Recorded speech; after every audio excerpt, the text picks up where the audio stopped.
One statement from Fox Sports seems to confirm that.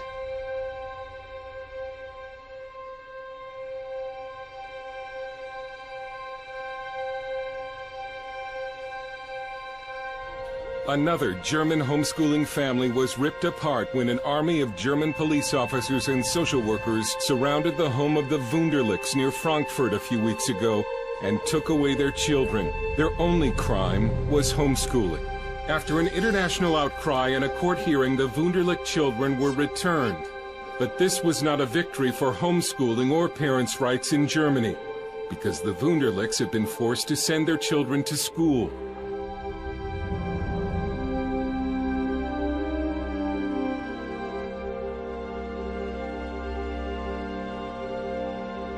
You want some more evidence of wonkiness that is going on in the world? All right, let me take you to Colorado. Let me introduce you to a congressman who is trying to introduce a civil union bill. Listen very, very carefully to his attitude about you, Christian. And we've written Senate Bill 11 to make sure that this separation between religious belief and what's happening here in our state code, in our statutes, our civil laws, are kept separate. For Senate Bill 11 respects religious freedom. This bill does not reach into anyone's church or mosque or synagogue. You can have all the free exercise there that you want. Exercise it as you see fit. But don't let your free exercise run my life. Don't claim religion as a reason the law should discriminate. We have laws against discrimination. Discrimination is banned in employment and housing and public accommodations. And so bakeries that serve the public aren't supposed to look down their noses at one particular class of persons and say, we don't sell cakes to you. It's troubling, this discrimination, and it's already illegal. So, what to say to those who claim that religion requires them to discriminate? I'll tell you what I'd say. Get thee to a nunnery and live there then. Go live a monastic life away from modern society, away from the people you can't see as equals to yourself, away from the stream of commerce where you may have to serve them or employ them or rent banquet halls to them. Go someplace and be as judgmental as you like. Go inside your church, establish separate water fountains in there if you want, but don't claim that free exercise of religion requires the state of Colorado to establish separate water fountains for her citizens. That's not what we're doing here. Wonky. The world is going wonky.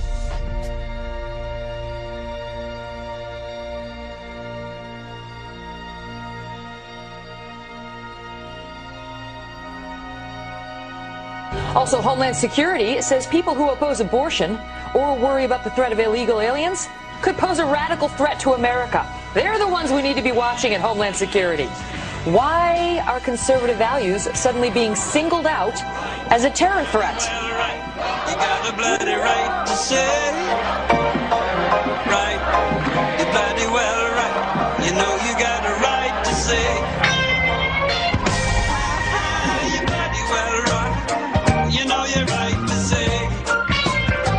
From the Department of Homeland Security sent to law enforcement agencies across the country warning about the potential for an increase in right-wing extremist activity. It warns about groups and individuals dedicated to single issues like abortion, immigration, and gun rights, and even raises a red flag about veterans returning home from the wars in Iraq and Afghanistan. Some people, understandably, when they caught word of this yesterday, have issues today. J. Alan Sekulow, Chief Counsel of the American Center for Law and Justice. How you doing, sir? Good morning to you. What do you make of this? Good to see you again. Well, listen, this is outrageous. I've got the report in my hand. I've read it. I couldn't believe it when it came out. Bill, I had our office verify that it was actually correct. When I read it, there's one thing that's glaringly missing here. No discussion about the real terrorists, the Al-Qaeda cell groups and others that are located inside the United States. It's all about domestic. The most dangerous. It literally changes the entire focus for the Department of Homeland Security has been doing. correct. And it says domestic terrorists, the most dangerous, are single-issue domestic terrorists. And as you said, that includes pro-lifers, that includes people concerned about the issue of immigration, and returning what they call radicalized veterans from the Iraq and Gulf War. Interestingly, the whole article, the whole assessment, as they called it, is entitled Right-Wing Extremism, Radicalization, and Recruitment. I want to tell the Department of Homeland Security, do us all a favor, catch the real terrorists. Don't worry about the grandmother on the street corner holding up a pro-life sign, or some guy that legally goes in and buys a gun for hunting. And returning veterans should be handled by Veterans Affairs and make sure they're incorporated back into the society. We owe that to our veterans. But to call them terrorists is just outrageous. The U.S. Army is directing troops to remove scripture etched into their military scopes. The passages from John and 2 Corinthians were inscribed on them by the manufacturer Trigicon. Soldiers at Fort Wainwright in Alaska told Fox News they were ordered to submit their scopes so the Bible verses could be scraped off and painted over with black paint. Disturbing. An Army spokesman said Trigicon has agreed to remove scripture from future orders. 4 Christian missionaries were recently arrested for disorderly conduct. What was their behavior that got them arrested? These 4 Christians were peacefully handing out the Gospel of John outside an Arab cultural festival. Now, the festival was not a private or even a Muslim event. It was an Arab festival, free and open to the public. A video shows the Christian group that included a former Muslim outside about a block away from that event. They were standing quietly on the corner handing out Bibles when they were arrested by no less than 8 police officers. Now, under Sharia law, it is forbidden to preach Christianity to a Muslim. But, Madam Speaker, these discriminatory arrests against Christians did not occur in a Muslim country. They occurred in Dearborn, Michigan. Today, we're going out and enforcing a new law that was passed by our local lawmakers. It was inspired by the recent Arizona immigration law. However, it's broadening the scope and targeting a different group of illegal aliens. We're going to go set up an immigration checkpoint at a spot where we have reports that they're known to congregate. We're going to go try and round up and deport as many of these folks as we can. Come on through, sir. Keep walking through. You're good, sir. You can keep on coming through. You're good. Do you have your documentation showing that you can be here on Native American land? 2 Ithaca, New York residents have been released on bond after refusing to answer questions about their immigration status as they attempted to board a domestic flight in Texas. Omar Figueredo and Nancy Morales were stopped twice by Border Patrol agents before they could proceed to a security checkpoint at an airport in Brownsville, Texas. Both times they refused to disclose their citizenship status. The first time, they missed their flight. After returning a second time and refusing to answer again, they were arrested by police and held for roughly 7 hours. If you live in San Diego County, you've probably driven through one of the county's 6 roadside checkpoints, and a Border Patrol agent has likely asked you if you are a U.S. citizen. But do you have to answer that question? One group is refusing to answer, and they're posting their checkpoint confrontations on YouTube. U.S. citizen, sir? Respectfully, sir, I do not have to answer that question. Sir, are you a U.S. citizen? I don't have to answer that question, sir. What's that? I don't have to answer that question. I'm sorry. I'm a private citizen. I'd like to freely travel down this road without having to answer questions from federal agents. Unless we're living in a police state, unless this is Mexico or Nazi Germany, it's still America, and I can travel down this road without having to answer questions from federal agents. And all you have to do is say I'm a U.S. citizen and you'll be on your way. But this is a matter. You're making a big deal about it. This is a matter of principle to me, sir. Here to talk about the principle and about what the Constitution says about your right to refuse answering those types of questions is David Loy, legal director of the ACLU in San Diego and Imperial counties. Welcome back, David. Thank you. The constitutional argument that this gentleman and many are saying, what does that involve as far as your right to refuse to answer? I think they're absolutely correct.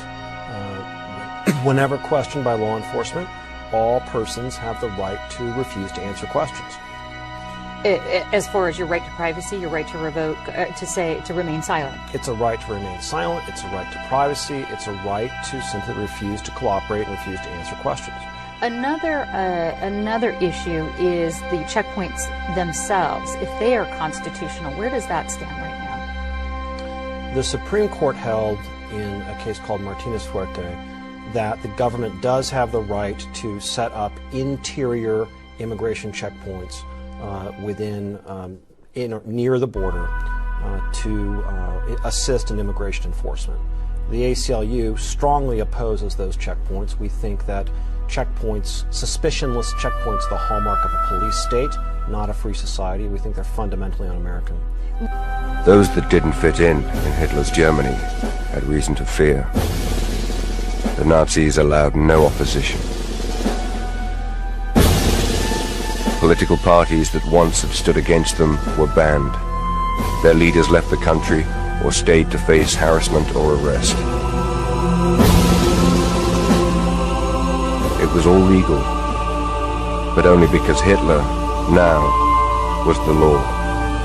We Nazis have conquered Germany, but to restore this country completely we need discipline and we need order. So I will deal ruthlessly with anyone who would stop me. I won't have ignorant, misled, insignificant people shot, but those really responsible will in all cases be crushed to earth. In March 1933, the first concentration camps appeared. Brutal prisons run by Heinrich Himmler's black-shirted SS. Here, German citizens were sent for any act of political opposition. Maybe just writing an anti-Nazi slogan on a wall, or keeping a banned book, or telling a joke at the expense of some party official. The secret police, the notorious Gestapo, carried out the arrests. And working hand in hand with them, the tens of thousands of ordinary Germans committed, or just spiteful enough to tell on their neighbors. You don't dare say anything out loud against the Nazis. Say in a streetcar, you don't give your opinion to anyone you don't know. You never do anything that's forbidden. If people say Heil Hitler, you say Heil Hitler. I knew of people who turned in their neighbors. I knew of people who turned in their neighbors convinced they were doing the right thing. It's a system. Everyone's stuck in the Nazi web. It's quite devilish because no one trusts one another.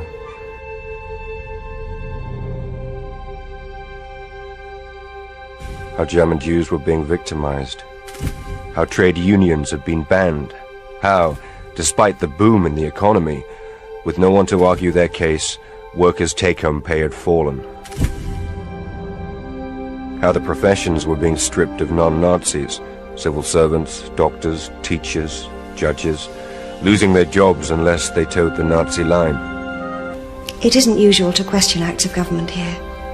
It's close to treason. This was sent to me. I don't know who it's from. There was a name on it. But I think it's important that I read it to you, because remember I've told you that there's tunnels from the Straits up in Canada.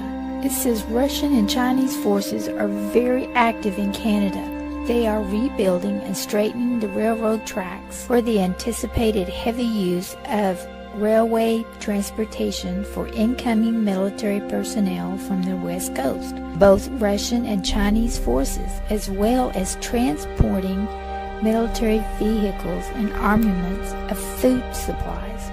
New tracks are being laid between the border states and Canada.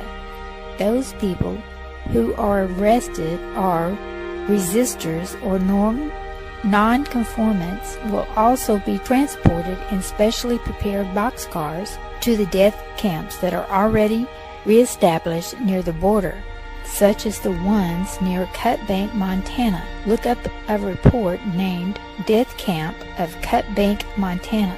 The death camp inside Cut Bank has been conveniently located right off a major Amtrak express line with the hopes of transporting these resistors and nonconformants conveniently to death by rail. Reports have been received from sources nationwide, which is indicative that certain rail cars are quietly being revamped from the inside so that they can be used for personal transports to such death camps. It looks like a normal post just sitting here on the ground, but within minutes, this piece of equipment expands to 12 feet in the air.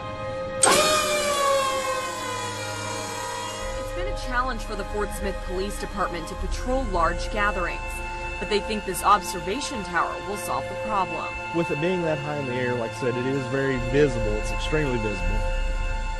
And it also gives our officers a bird's eye view over the rest of the crowd. In Canada, yet another video has surfaced and gone viral. Another video that is appearing to show blatant police brutality, this time in Ottawa. He just hit him! He just hit him!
Those that didn't fit in Hitler's Germany had reason to fear.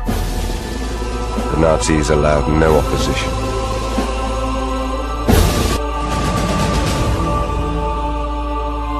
Darren Bryce, in a Liverpool park last August, sat on the floor surrounded by police officers. He is injured and being tended to. What happens next is now part of an internal police investigation. During the struggle, it appears one of the officers repeatedly punches the man to his upper body.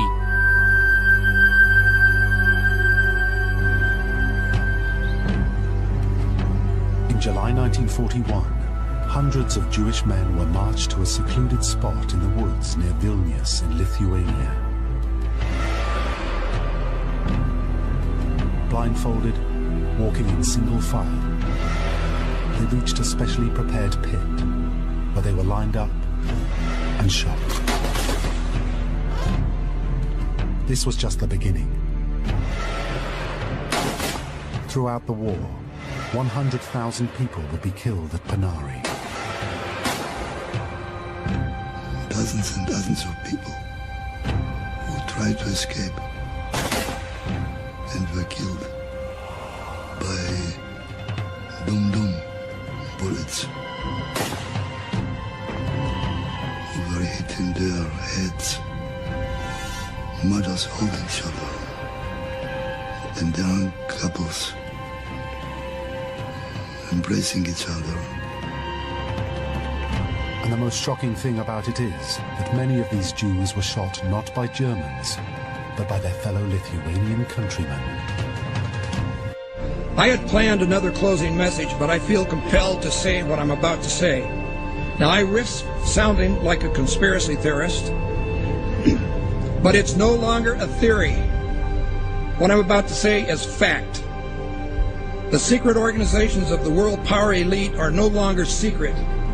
They have planned and are now leading us into a one-world communist government.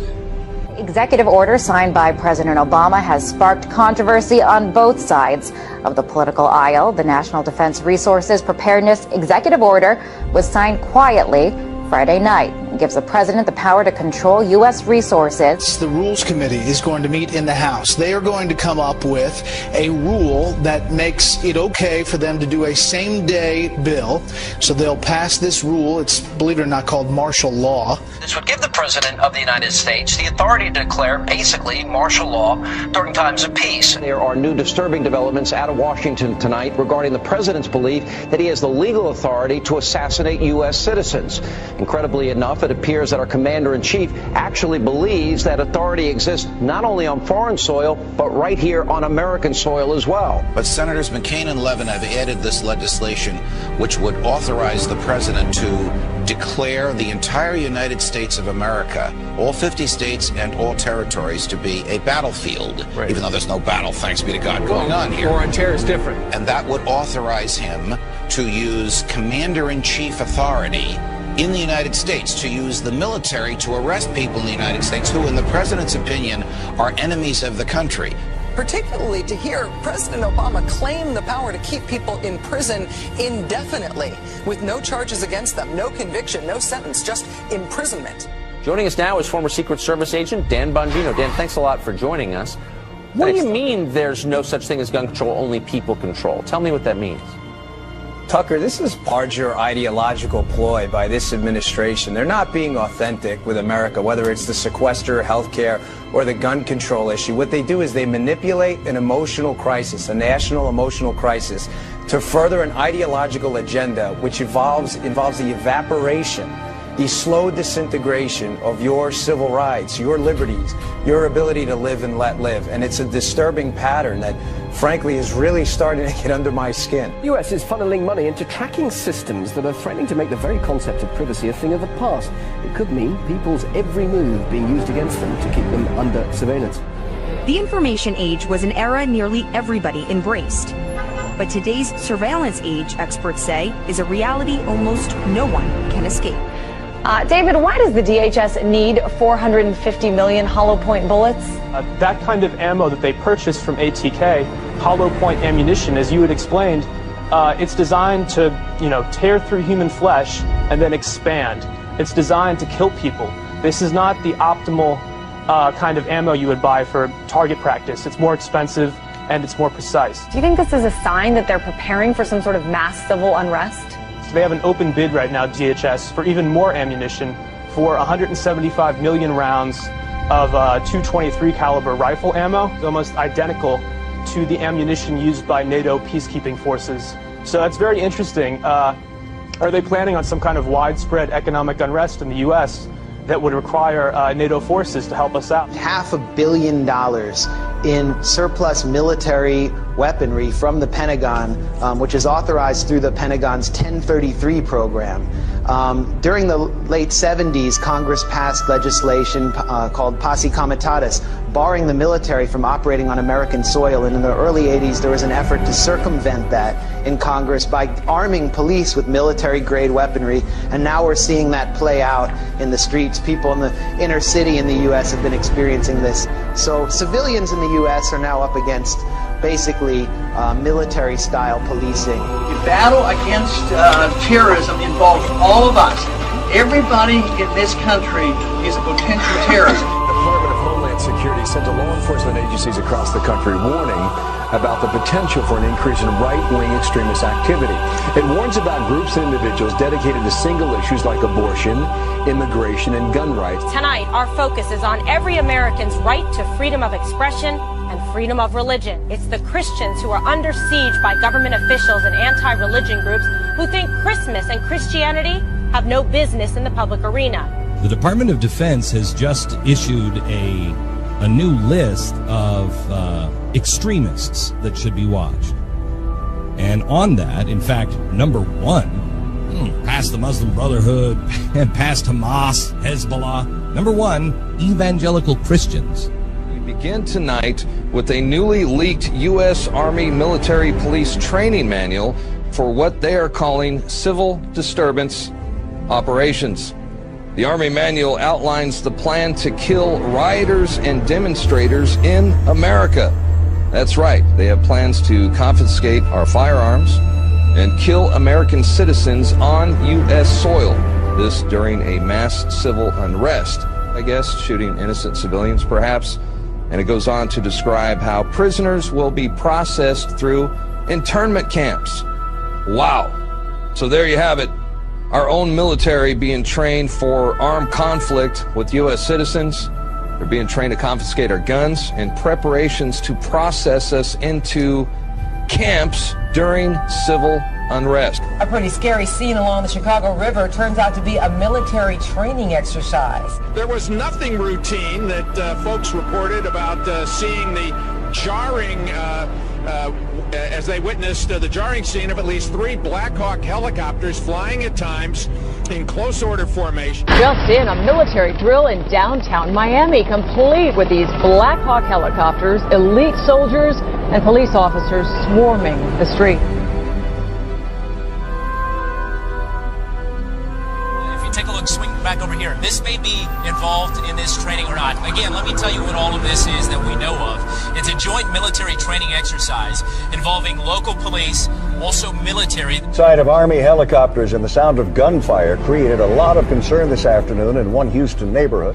There were armed men in fatigues, plenty of weapons, and what many thought were real live rounds.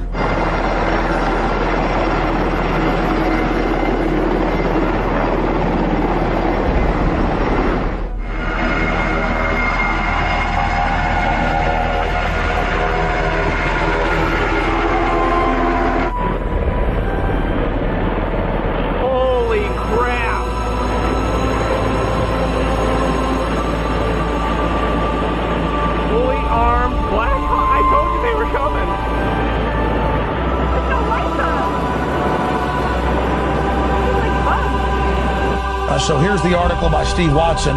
Military helicopters conduct covert exercises over U.S. bank buildings. This is all part of other drills going on to acclimate the public to being attacked by our own military that are happening here in the United States. Here it is. LAPD and elite military units conducted extraordinary counterterrorism training in the skies above downtown LA tonight. At one point, they made what appeared to be a drop-off at a park. Within seconds of landing, the helicopter was back in the air. It was a strange sight in the skies over Los Angeles. Military Special Forces flying a practice mission last night, and there are more exercises scheduled for today. The entire city of Boston is in lockdown. In the suburb of Watertown, police with guns drawn are searching door to door. I mean, we had martial law up there. FBI and all these agents coming in, closing things down, going to people's houses. First, I was deeply concerned that there might have been a organized plot. I don't know all the facts. I don't think we all know all the facts, but I was deeply concerned that this could have been, another.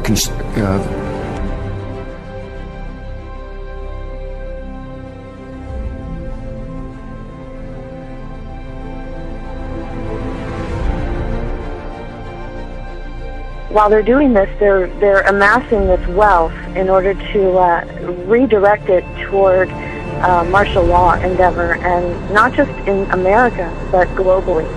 They want to lock down every country and force us into global governance, eventually force us into a global reserve currency that is like the Bancorp that the IMF has been pushing.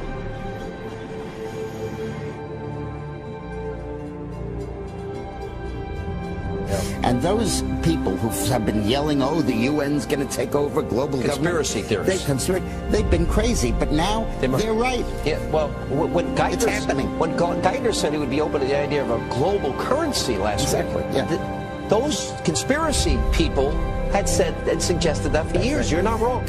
And when massive foreign trade deals are made, they are done in U.S. dollars, which serves as the world's reserve currency. Now the UN is backing a plan to change all of that and create a new global currency. There is a global meltdown coming. It is a global depression, and one world currency and one world financial system is the end game. China said last week they want one global currency. France said yesterday or the day before that they want one world order, a new world order, at the end of this event. U.S. State Department, the Federal Reserve, even the EPA are sending billions of dollars overseas, and many economic and political decisions made in the United States just don't benefit us. They benefit a would-be one world government. Because of the programs like this and just the fiscal conditions that we're in, it feels like there's a greater sense of urgency to get to that one world government. Do you feel like the Obama administration may actually be hitting the gas rather than the brake pedal when it comes to this? To answer your question, absolutely, I think Obama's got his foot on the gas pedal and is going full speed ahead with taking us towards a global government. Oil looks higher, gold looks higher, currencies look weaker, all for the reasons that we talked about before. I mean, you've got huge wage disparities. I don't know how that inevitably resolves itself. It may resolve itself in some type of a global currency crisis. And then if the global currency crisis unfolds, then inevitably you get, I guess, an alignment under a global world government, a new global currency, and a new world order. If the feds do not stop the wild spending and do not reform Medicare and Social Security, the U.S. dollar will collapse. That means that all of our savings, all of our investments, our homes, and everything else will blow up before our eyes. This morning on Today's Health, a computer chip that could be implanted under your skin so that doctors can quickly access your medical record. Explain to me briefly what the VeriChip is and what it is supposed to do. VeriChip is a tiny miniaturized RFID, or radio frequency identification microchip. It's 11 millimeters by 1 millimeter. It's about the size of a grain of rice. Well, we've got one sitting there by a penny to give us a little perspective of the size. Very Correct. Tiny. You implant it under the skin how? It gets injected, just like getting a shot of penicillin or any medicine that you would get in a doctor's office. It goes in the upper right arm. Implantable human chips. Supporters hail the technology as a medical marvel. You have one in your arm right now. That's correct. Where is it? It's in the upper right arm. It's a simple injection process. Finally from us this evening, technology on the cutting edge. We were interested today to hear that more than 100 law enforcement officials in Mexico are having microchips implanted in their arms. The chips allow a person to be scanned. The ultimate goal that these people have in mind is the goal to create a one world government run by the banking industry, run by the bankers. The whole agenda is to create a one world government where everybody has an RFID chip implanted in them. All money is to be in those chips, right? There'll be no more cash. If you're like me or you, and you're protesting what they're doing, they can just turn off your chip, and you have nothing. You can't buy food. You can't do anything. It's total control of the people. And that chip's connected to a database that has your purchasing records, what you do, what Everything, you sell. everything is in there, you know? And so they want a one world government controlled by them, everybody being chipped, all your money in those chips, and they control the chips, and they control people, and you become a slave, you become a serf to these people.